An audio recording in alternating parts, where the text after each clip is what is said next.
Faith, can you give me access on Canva, please?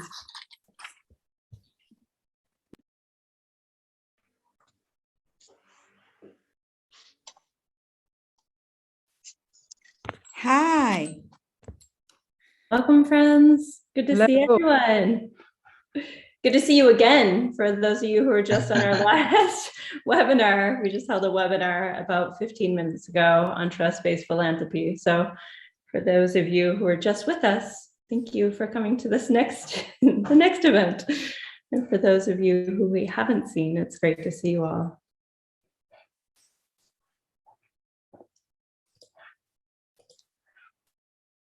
Amanda, do you want to kick us off? We're going to have some other people joining us as well. Yeah, happy to. Thank you all for joining. For those who I haven't met yet, I'm Amanda Joy.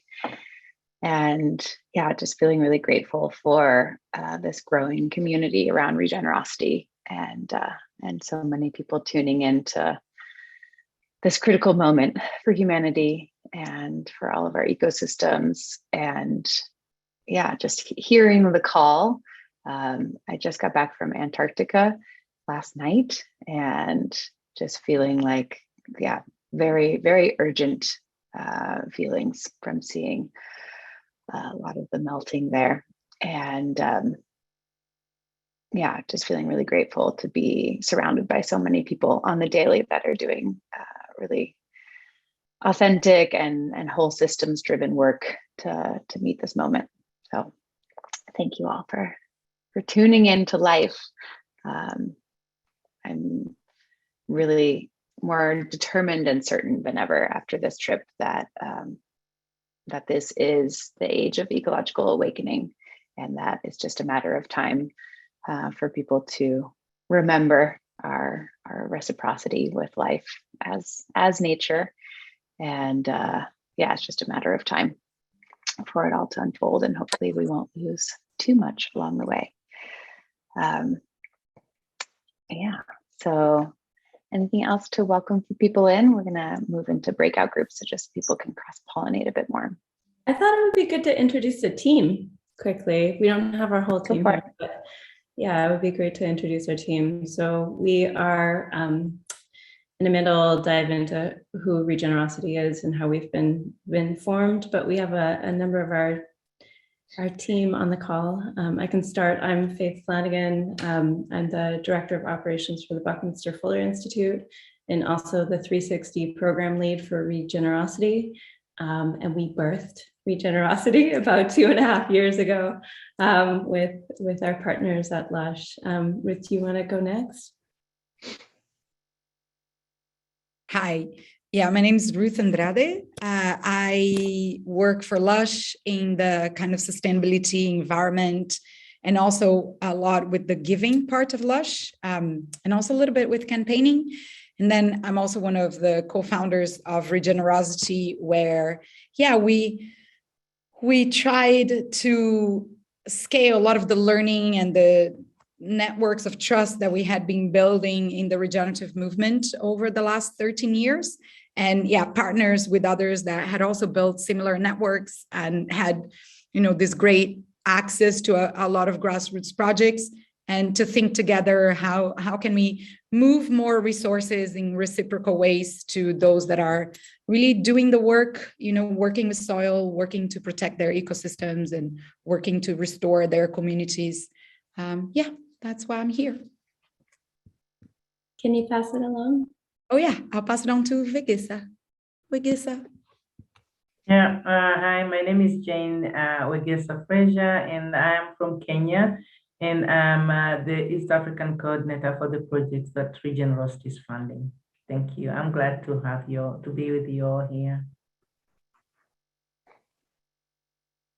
Okay, so maybe Anna go, and then Ndulamo.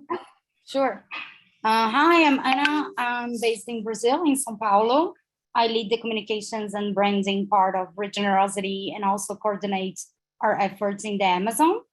I've been in the team for around 8 or 9 months now. It's really exciting to get to know more and more about the regenerative movement.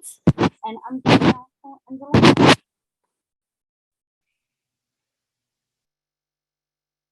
Thank you, Anna. I'm the newbie at Regenerosity, the baby. Don't mind the beards, they don't tell the full story. I'm still young at Regenerosity. My name is Lula Mopoli.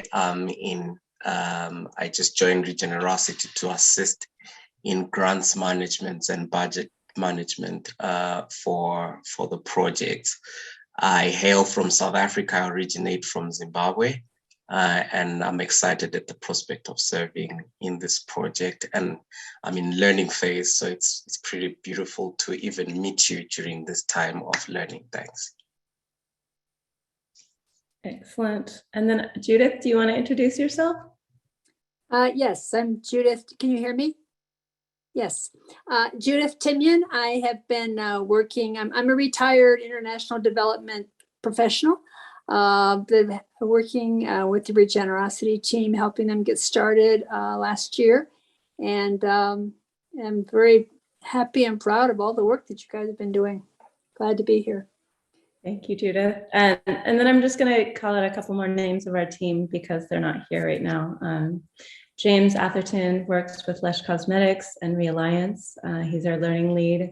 Juliet Milliken is also with Realliance and Regenerosity, and she's the participatory monitoring, evaluation, research, and learning lead. And then Sanjana Binwal is our regional India coordinator. And we have an incredibly passionate team. So we just wanted to share more about our work with you all and the work that we're doing with the projects all over, but specifically in India, Africa, and the Amazon. But before we do, I'm going to put you all in small breakout groups for like 3 minutes, just so you can introduce each other or introduce yourselves to each other and get to know each other for a moment. All right. So it's just your name and what you do or what you want to share.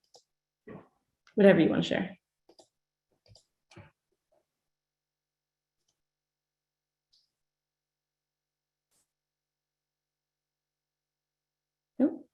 Hey, Christian. Hey, Kiki. Hi. Hey, we're just in breakout rooms, just saying our name and what we do. Okay, great. Sorry for my delay. No problem. It's great to see you here. You too. Hi, how are you? Hey, Kiki. Great to see you. Yeah, it's great to see you too. Sorry, I just decided to join randomly. I think that's fantastic. I love having you here. Yeah, it's great. It's been a while. How have things been going? Beautiful. We are doing incredibly well. I'm really proud of the work that we're doing. So yeah, it's been really fun. What a delight. Anything anyone want to share from the breakouts before we jump in?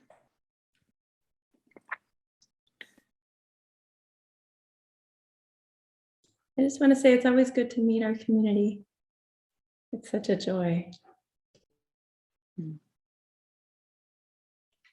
I would like to have more time and to share more experience and dreams and passion. Can you sing for us at the end? Very easily, Ruth, and always ready, full of passion, living like a volcano. Great. Love it. Oh, it's so good to be here all together. Thank you for joining. So one way we like to talk about Regenerosity is that it is a regenerative agriculture fund using participatory philanthropy to regenerate the earth. And that's a photo from Timbuktu Collective. So Buckminster Fuller Institute is one of the coalition members and founders of Regenerosity, and we're driven by this quote of Fuller's where he said, "We are called to be architects of the future and not its victims." And I think we all know there's a lot of doom and gloom and fear being circulated now, rightfully so, because so many systems upon systems have caused so much oppression and ecosystem collapse. And yet, if we get just stuck in that fear, then it can be a self-fulfilling prophecy. So how can we step into love, as Patty was sharing in our breakouts, and really, be called to be architects of this future that we want, rather than victims of the future that we don't. And as we all know, we're facing so many unprecedented challenges all at once that are all interdependent and mutually co-arising, and that interrelatability of them really calls for us to lean into complexity, and calls for systems change. And when we can lean into that complexity, we can ensure that the practices that we enable and that we increase the capacity of, then those practices can create cascading benefits. So once we start to focus on this complex co-arising phenomenon of the nature of the world, then we can start to see that while working on a stable climate, we can also enable biodiversity and thriving local economies and a healthy water cycle, and on and on. And we've shown, all of us working in regenerative development for over a decade, that it has proven cascading benefits, and that we can move out of this emergency moment and into this equitable, thriving world that we all know is possible and can feel it and see in our hearts. So I'll pass it on to, who's going to go over this to give you an idea of just some of the projects that we're working on. So I guess yeah. Thank you so much. Amanda. In Uganda, we have a project called Esa Uganda. In short, Esa is just abbreviation of the whole title.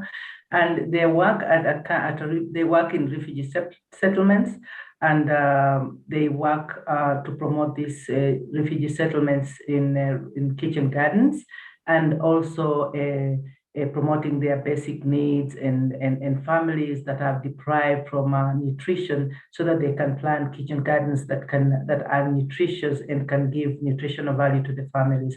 Normally, these camps are in areas where the lands are so degraded, and therefore these projects are coming in to bring value to this land by planting fruit trees and shade trees and herbs and vegetables to improve the lifestyle of these refugee camps. So they have higher yields and higher nutritional content and abundant biodiversity in their gardens right now. I pass it on to Ruth. Yeah, I think also, like, I visited Esa because we also funded them through Lush a few years ago, and I'm always really impressed by people that are really applying permaculture or regenerative design because of the systemic way that they, that the projects are designed. So many multiple needs are met, and there are all these cascading benefits where, you're improving soil, and therefore you're improving nutrition, and you're improving the water retention in the soil, which then increases your climate resilience, which, then supports the health of the community. And, I heard stories of mothers whose children were getting less ill, and they now had an extra income to be able to sell their produce in the market. So also then having some livelihood benefits. So it's all this cascading benefits from being able to do the systemic work through regenerative design. And I think that's what we want to see more in the world, and that's what we want to be supporting. So not just applying regenerative design at project level, but how can we design the whole organization and our whole cooperation and the collaboration with funders, with projects, with our friends and practitioners? How can we also design from this systemic look where we're, in reciprocal relationships that are generating more and more and more value as a core principle of regeneration? So what we call there reinforcing feedback loops of positive value creation. And speaking of that, and moving a little bit into what we're doing as Regenerosity, we are kind of connecting the power of this collaborative network based on trust that we've built over years of funding and doing prize programs and really being active in also developing regenerative networks. And then how can we flow funds from funders into grassroots and storytelling projects, and especially projects that are, or organizations actually, that are accelerating the adoption of regenerative practices in their communities, really with this aim of creating thriving economies, thriving communities, thriving ecosystems, and ensuring that life works for all beings. And then, as I said before, this is really based on doing things from a regenerative paradigm, which means more participation, more very based on capacity building, on relationship. And that's how we've been working at all levels of what we do.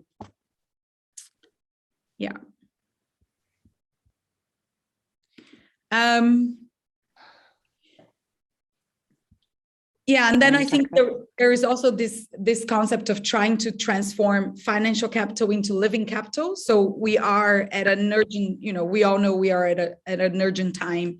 And this idea that more and more we need to, what holds wealth, as the climate gets destabilized, as communities get destabilized, as we move into, what can be called the great unraveling, then what really matters is living capital and social capital and cultural capital. So how do we get the message out there to really transform and move financial capital into living capital? So as I said, relationships with mutual trust and shared power, really trusting that the system has intelligence, and the people who are really in the communities, they hold the intelligence of how to move money, how to invest in what is really needed for the development of their communities, acknowledging the wealth holders, that the wealth holders are the ones knowing how to work with life right now and how to create conditions conducive to life. And then how do we establish this, network of reciprocity? So that's what we've been doing, and we've been trying to move and connecting with you all here, and with more people also outside our networks of funders and of projects alike.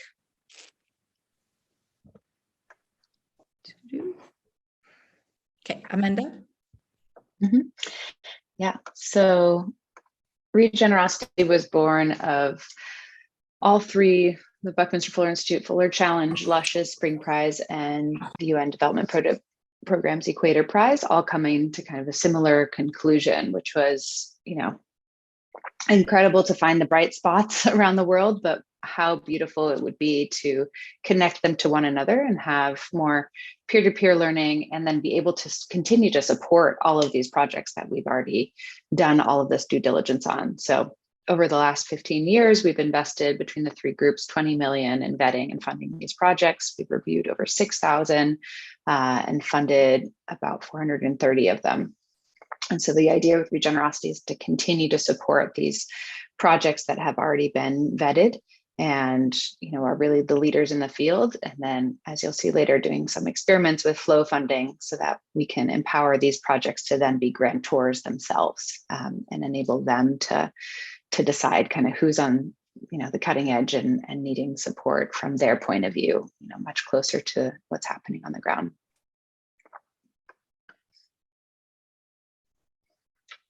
Back to you, Ruth. And to share a little bit about our theory of change. Like, again, it's really hard to capture the complexity of thinking, systemically into like a diagram. But I think our main aim is to really, with grassroots organizations, co-design these programs that are also based in our long history and long-term relationships of trust. And those programs then, are delivering place-based impact. So our aim is to funnel more and more resources in this reciprocal connection with the projects, especially projects that, have the potential to become hubs. So this come a lot from our experience at Lush. Like, we've been funding regenerative projects for 13 years, and really creating this, supporting projects that with a little bit more resources, they can really increase their local capacity and really increase the benefit that they can bring to their communities. But then how to also have the projects and the organizations part of that. And that's why we have peer advisors that are fully connected into these communities. We do this co-design program. So we're also learning from the grassroots organization and creating more and more participation and collaboration. Then we really believe in learning as a way to accelerate learning and storytelling as a way to accelerate the regenerative impact of the work. So those projects come together in regional cohorts and regional peer learning circles where, we're sharing stories, we're harvesting information, we are doing peer-to-peer learning and technical capacity. So with this firm belief that the wealth and the intelligence of the system is already all there. What we need is to create forms of connection and really meaningful connection, from where new collaboration can arise. And then once this is all done, then how can we share those stories out, and how can we also create platform for these organizations and create platform to influence the larger movement? And the same with funders. So how can we connect with more funders? So we also have funders learning peer-to-peer learning groups where we're also learning to unlearn about trust-based philanthropy and supporting each other as we move into what we call regenerative philanthropy. So we're working both at the project or organization level, at this network collaboration where organizations come together, and then how do we do all of that to build the movement? Through our webinars or through our other working groups that we have, through sharing stories, films, and lots of other activities that we have been involved in. And always focused in capacity development and evolving capacity. And our current activities that are connected to each of what we call the nested holes. So each of these levels of our theory of change. For place-based impact, we have what we call the Regenerative Capacity Development Program. And again, it's bringing projects together to co-design, support each other, create that thriving learning platform where it's all peer-to-peer, what we call is not like knowledge from the global north, quite the contrary, is what can we learn from the people who have really been doing this close to the ecosystems and communities. Then we're just starting a Flowfunding program. And this is like really based on trust. And we're starting with Indigenous women in Brazil, where I'm from. So we're getting a group of young Indigenous leaders together for them to design their own fund and for them to design how they want to distribute, how they're going to allocate the money, how they want to do storytelling. We've just started that. And we also want that to be expanded to South America Indigenous women and African youth working in permaculture. We're also, seeing, and I mean, of course, Wegesa can speak more to that. So there is a lot of learning and capacity development around regenerative design and permaculture in Africa, but often like the people that go through those programs and want to create change in their community, they don't even have a structured organization to fundraise. So that is a big limitation to a lot of regenerative agriculture that could be happening in communities if those individuals were resourced to do that work. So again, what would that look like if we brought them together to help design these programs? And we have peer learning circles for capacity development in the Amazon, East Africa, and India. Amazon is starting just now in April. And we also have funder circles. So we also create, as I said, learning circles between funders. And then the program's connected to movement building. So we're also putting together projects for marketplaces. So how can we create, an ecosystem of projects where that can go in front of funders? And we're developing a few partnerships for that.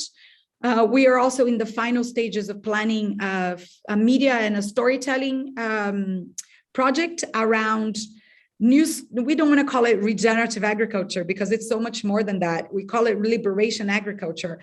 How can we, through agriculture, also grow dignity, grow justice, grow equity, and grow all the other human values besides food and ecological outcomes? We have webinars that we call Humans of Regeneration. We just had one today. And also through this deep partnership with BFI, the Regenerative Agriculture chapter for the Cooperating Manual of Spaceship Earth to bring a lot of the science and research and also giving visibility to the regenerative agriculture networks. I think that's it. It's a lot. So yeah. Thanks, Ruth. That was great. So as Ruth mentioned, we have a unique process that we host with our projects on the ground, which is based on a participatory method, which we built together called the Regenerative Capacity Development Framework. And that is based on these 10 dimensions of capital. I know there's 9 dimensions of capital, but we've added one, the social capital. And then there's the idea that we build this based on how do we actually learn from the projects by open dialogue, communication, and conversations, and then this deep listening. The participatory learning, monitoring, evaluation process is based on storytelling. So we hold monthly peer-to-peer learning sessions with each of the groups in each of the regions, and we'll talk about that later. But that's part of this peer-to-peer learning circle. And then we ask our partners to share stories. So in a multitude of different ways, but generally through videos on the ground with their iPhone or their device, and then blogs. And then we share those stories with our greater audience. So we provide a co-design grant of $1,000 to help fund this process, to not be extractive. And then during this process, we work with them on building their theory of change, their budgets, their milestones, their timelines. And the projects we're currently working with are on a 2-year basis. So this is kind of the way that we've been working in the past, and it seems to be working for us. And we found that the projects that we're working with really like this. We've actually held a webinar to dive into the process and if it's working. And we feel like it's really leading to a kind of a reciprocal relationship with our projects and building, the opportunity for this flow funding approach. You can turn the slide. Oh, this is a picture of Permaculture, one of our partners in India. So our cohort model is across India, East Africa, and Amazon currently.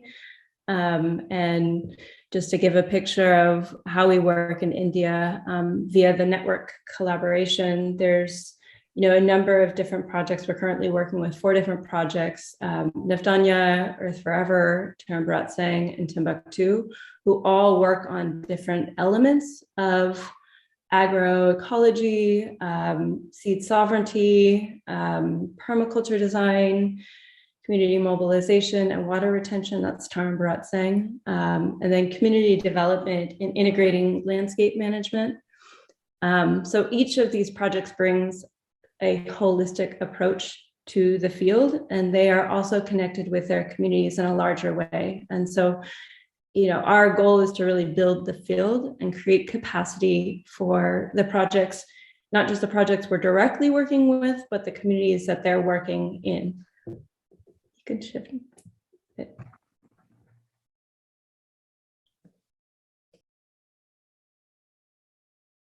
Ruth, I think this is. And as I mentioned, Flowfunding, we just started the early stages of the design process. I know I said that already, so I won't repeat myself. But the idea is that we started with just $5,000 that we personally donated to Regenerosity to start this work. And then we're looking for more seed funding for Latin America, and then the African Youth in Permaculture Fund as well.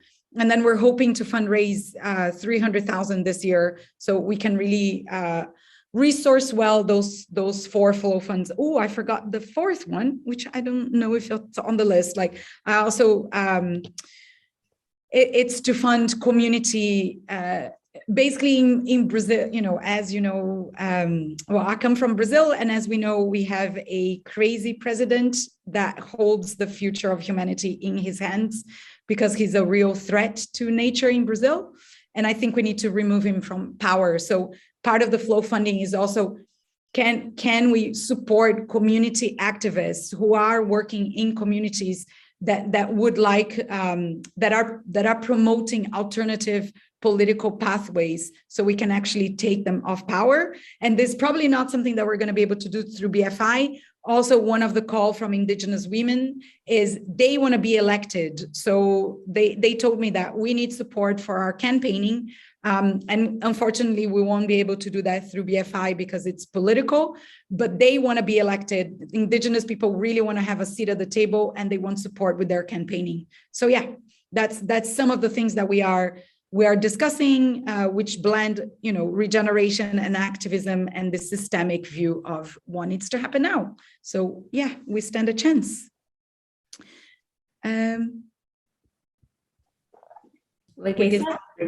Yeah.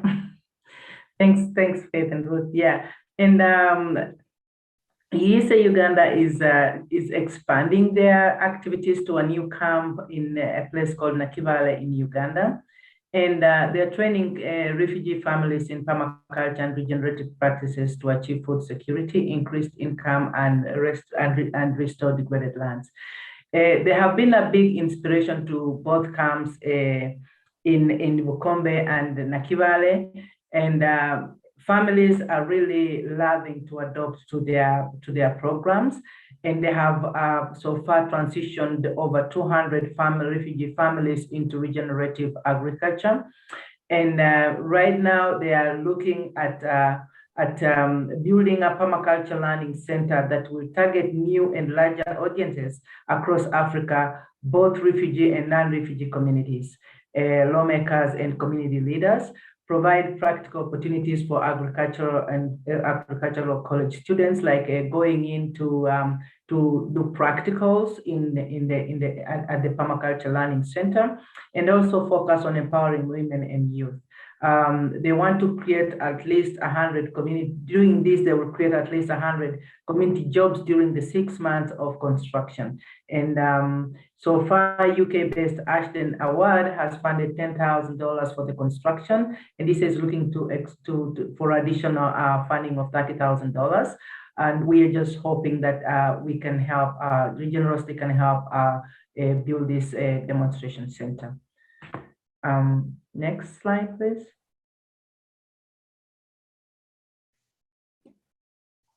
And yeah, we have managed to fund successfully 11 projects so far with capacity development grants and connect them through peer learning circles.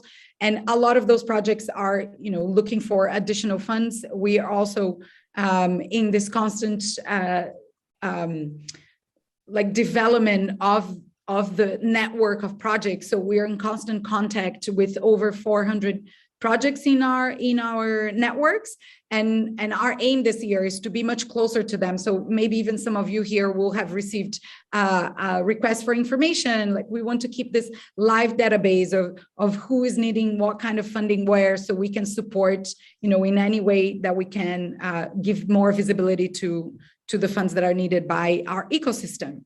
So yeah, to just give some examples of what we currently have or what we're currently fundraising for.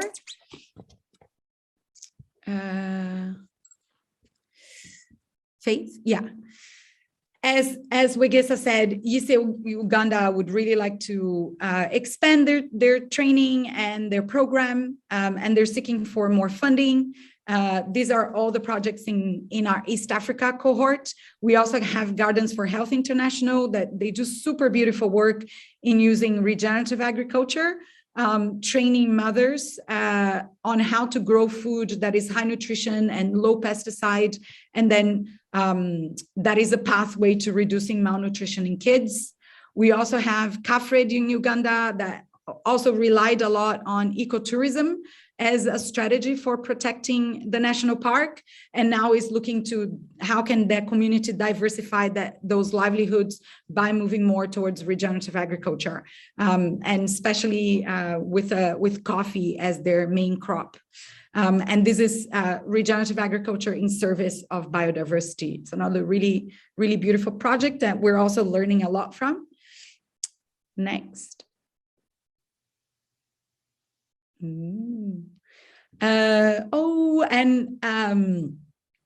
these are other projects that, as I said before, they are connected to permaculture training and young people really leading permaculture youth.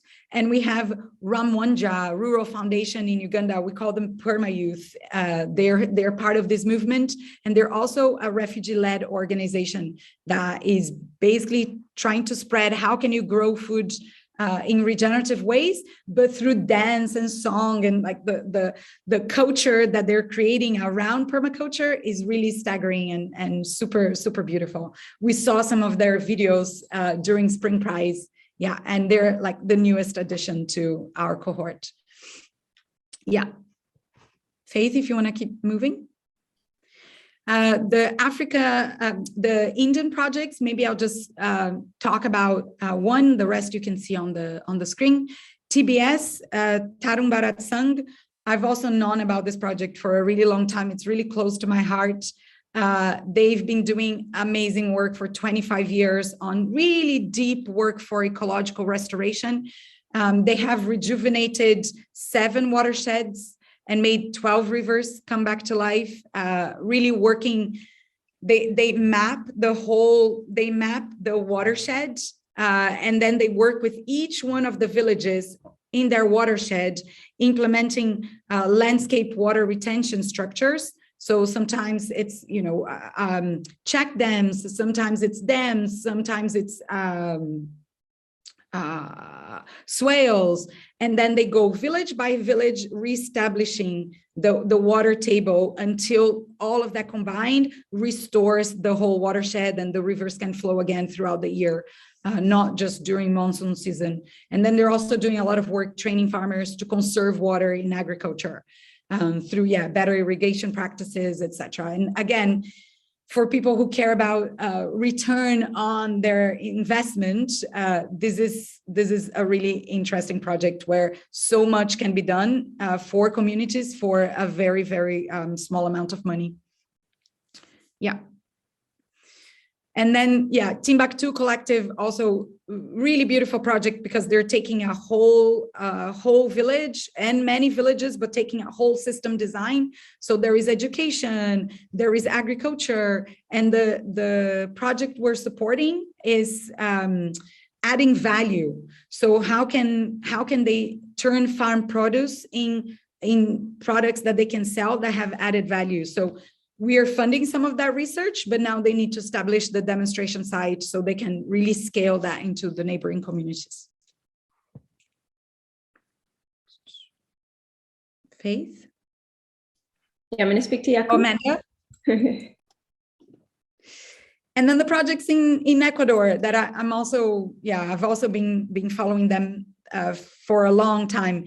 Yakun, that are working on these community credits. They're not going to be carbon offsets, actually. They're community credits or payment for ecosystem services with the Secopai people. And Patty, I know you do that in Mexico as well. So I think it would be great to somehow connect the projects. And they also work a lot with agroforestry. And the thing that I love most about their work is they did a lot of research into the nutritional value and the nutritional qualities of the species in the Amazon.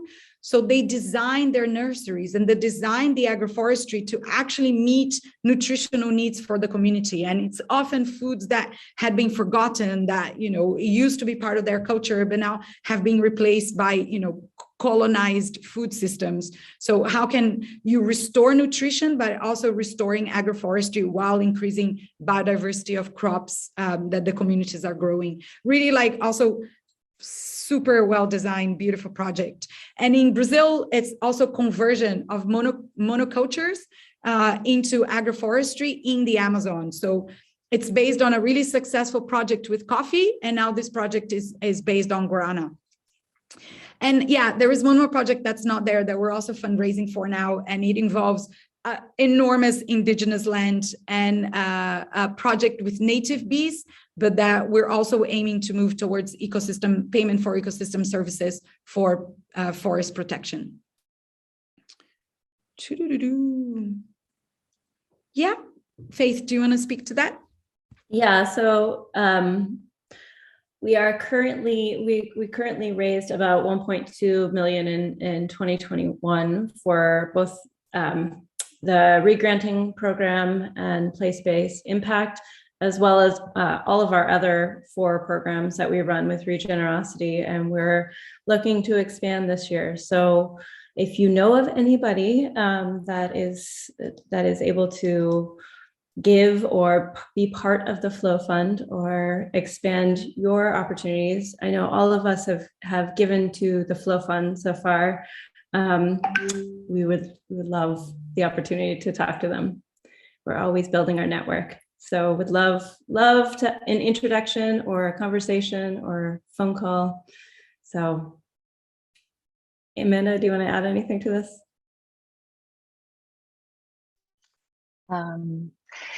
Yeah, I mean, just there's a lot of different realms that we work within. So if you could just kind of keep an eye out for folks who might be interested in supporting refugees or smallholder farmers, we can create custom programs for donors if they are really excited about a certain region or a certain focus area.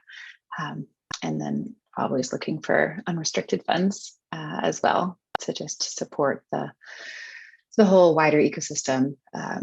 As Ruth explained earlier, it's a very complex theory of change, responding to the complexity of the world, and we try to do things in as whole systems a way as possible.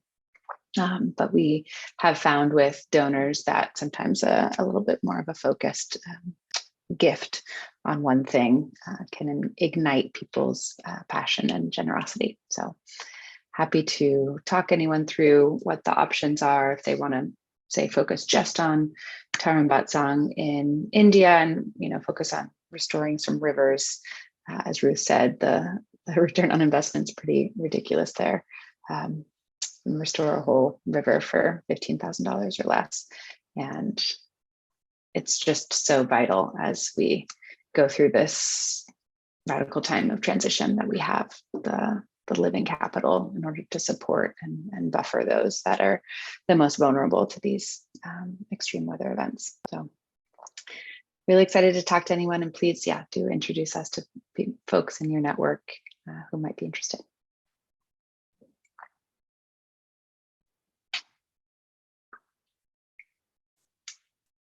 And we'll send all around this deck as well, so you can share it with folks. But this is the invitation is to come and join us and resourcing these 40 critical projects this year, supporting the livelihoods of tens of thousands of farmers while protecting and restoring critical ecosystems and sequestering CO2 on behalf of all life everywhere. And it's how to get in touch. Excellent. So now we're going to open it up to questions, and we'd love to hear, I know Igor, you had a question, and would love to hear your question. Yeah, it might be dark here very soon as well. So yes, I've been watching some of the webinars. I was kind of unlucky. Most of the time I couldn't be live, but I always kind of ask Faith to send me the links later. And I've always been kind of somehow with this question. So, because I see this focus in Amazon, India, and in Africa. But as Amanda was talking, there is kind of this feeling somehow of urgency that I think we could kind of, okay, I understand why focus in those places. But for me, there is this idea, okay, we see all these cascading benefits of these projects in their place. And then I see even more benefits when we find a way to support people, let's say, to move from the cities to the countryside and work on the land, on restoring land and building soil. So my question is, how could we support individuals to create all these cascading benefits for local communities, but at the same time supporting them to move out of cities, like the people that already are interested in doing that, but maybe they have to exploit animals or plant monoculture somehow to make money out of the land. So how could they be paid for this restoration? And then we would see more benefits as well, like less people in the cities, so prices for renting will fall down, and then people are more healthy, so cost of healthcare, the traffic, so more cascading benefits, not only on the place where they are working, but also impacting the city as well. So it's a bit long, but my question is mainly, how could we find ways to support individuals to create more cascading benefits? That could be like the example of Portugal, but also Brazil and Brazilian as well. Yeah, perhaps I'll just answer that briefly. I think that's what we wanted to do with the Flowfunding, especially focused on permaculture youth in Africa, because that's one of course, we are of the belief that people regenerate land. You don't need to conserve by separating people from ecosystems. Quite the contrary, you know, humans can have a very regenerative role in the ecosystems they're in. And yeah, Patty, I'd also love for you to share about Mexico. But and again, if we have those individuals that decide to stay in their communities and there are building, you know, that are working with regenerative farming, that are helping restore local livelihoods, and like Esa, you know, like Noah from Esa, for example, I really believe in funding individuals, and I think that's what we want to do with Flowfunding. It's like unrestricted funds for individuals to distribute how they see fit in their communities. In a way that generates, you know, the maximum. No, I also don't want to say maximum amount, because that's also a very extractive way of saying it, but that can create the most beneficial relationships, you know, so you have a healthy system that emerges. But we decided to start that in Africa, but it doesn't mean we won't, you know, it all depends on how much money we can raise. But I believe in that model of, Flowfunding with, based on trust and the capacity for people to regenerate their land. So let's start. If this is successful in East and South Africa and a little bit in West Africa, then we can expand it. But that's the model I like as well. And I don't know if Patty wants to say anything about like payment for ecosystem services and how you're doing that in Mexico.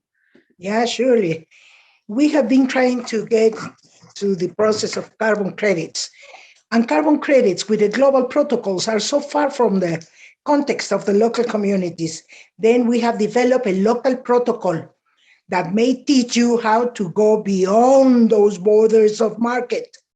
And we are pushing subnational policy, state by state in Mexico, teaching them where the money is, to give economic value to the ecosystem services, small carbon taxes at subnational level, and we have found fresh financing.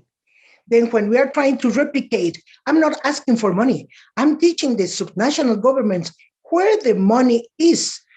And so you have benefits for the local forest owners. Igor, beauty. Then I think we have to call for abundance.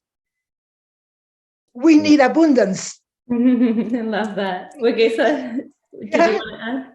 And I would like to teach the philanthropists the pleasures, the returns that simply life, that common good, that the way of love may bring back to your life.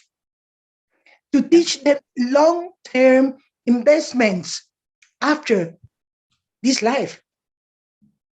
You will go to your future life with your hands full of satisfaction and joy, and that worth more than money. In Mexico, we say not everything that shines is gold. We have to teach them to exercise the love and the pleasure of doing good. That's what I think, and that's what I'm calling.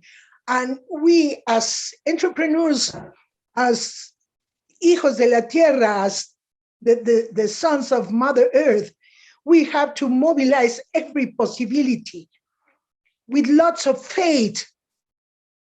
We we have really to try what it has not been tried, because we are really against of what this modern lifestyle has happened to the planet, to the society. Then we want to share the simply pleasures of life. Thank you, Patty. That's beautiful. Pleasure of sharing. And I have to run, but I am at your service. If you want to learn more about what we have developed, this tool, we are just in the exercise to replicating it in different states in Mexico. I will be honored. Yeah, thank you. Thank you lots of ways. Partners. The best Yes, way I will for get in touch. places. Thank you, Patty. There's another question from the Empress. And maybe it can be translated, but it says, ¿Quién dijo que todo está perdido? Yo vengo a entregar mi corazón. It's our great moment. It's the time to love the planet. Oh, I really enjoyed to be with you. I have to run from one Zoom. Thank you, my love. Adios, muchachos. Thank you for the song, Patty. That was beautiful. Thank you. Diane, the Empress. Greetings, good evening. Good evening, everyone. Thank you. Good day. Greetings to wherever you are. Can you hear me? We can, yes. You sound amazing. Okay, all right. I just saw there's something about recording. Yes, thank you so much for this gathering, and thank you for inviting me. Just by means of introduction, my name is Diane Registered. I'm based in the UK, and I am developing a regenerative design for the Evoking Belonging Living Practice Center for Social Sculpture. So I'm an artist, I'm a social sculpture practitioner, and I work primarily in the UK at the moment, but across Africa and different places. I work in the UK at the moment with global majority communities based, for all intents and purposes, in the global north. So potentially there'll be more opportunity to share a bit more about my work, but it is a land-based concept and idea that seeks to explore historical displacement for descendants of slaves. I speak to you as a first-generation Black British woman who has had the privilege of growing up in very many different areas where the global majority communities are in the majority. Here we see post-pandemic, the pandemic has shed light on the huge inequalities that exist in global north countries. So I could talk for a long time, but in the interest of time, I will just go to the question that is emerging and rising up within me. It's a question regarding the focus of the Regenerosity Fund. I hear a lot of focus on Global South for evident and very necessary reason. But it is emerging to me that I feel some focus on the kind of work that I'm doing, focusing on Global South communities, global majority communities, African heritage communities, whichever terminology you want to use, that are still so connected to our countries of origin, but are living in diaspora global north spaces. Is there consideration, focus for such work within the Regenerosity beautiful theory of change? It's complex and beautiful as it is. Thank you. Thank you, my dear. Yeah, I can probably answer that as well. I think so far we've been very much connected to the networks that came from Spring Prize and from the Equator Prize and from Buckminster Fuller Institute. And that has been a lot in North America and a lot in the Global South, but also some in Europe and also around, around the Global North. But I think what you're bringing is really interesting, and I think because we have this vetting process that come from these prize programs, I think like the nodal intervention is how do we do more outreach with those communities in order for them to take part. And really recently, like we actually have been looking for a regenerative agriculture farming or farming collective in the UK that is Black or brown led or owned. And there are so few. It's really sad. It's so it has really, it has awakened this in us of like, how do we actually, because it's a land rights issue, how do we actually support, the more and more of the diaspora communities in having access to land and being able to support themselves regeneratively. So yeah, we're still young, right? But I think it's an interesting provocation and an important question that you bring. Yeah, thank you. I think that may be all the time we have for questions. So just to say thank you all for coming. We really appreciate you. And, again, we are so grateful for our community and the work that you all are doing, and would love to continue to partner with you and find ways to work more together. So thank you all for coming. And yeah, if you know of anybody that we can speak to about how to bridge and build our programs, would love to continue to engage. Thank you.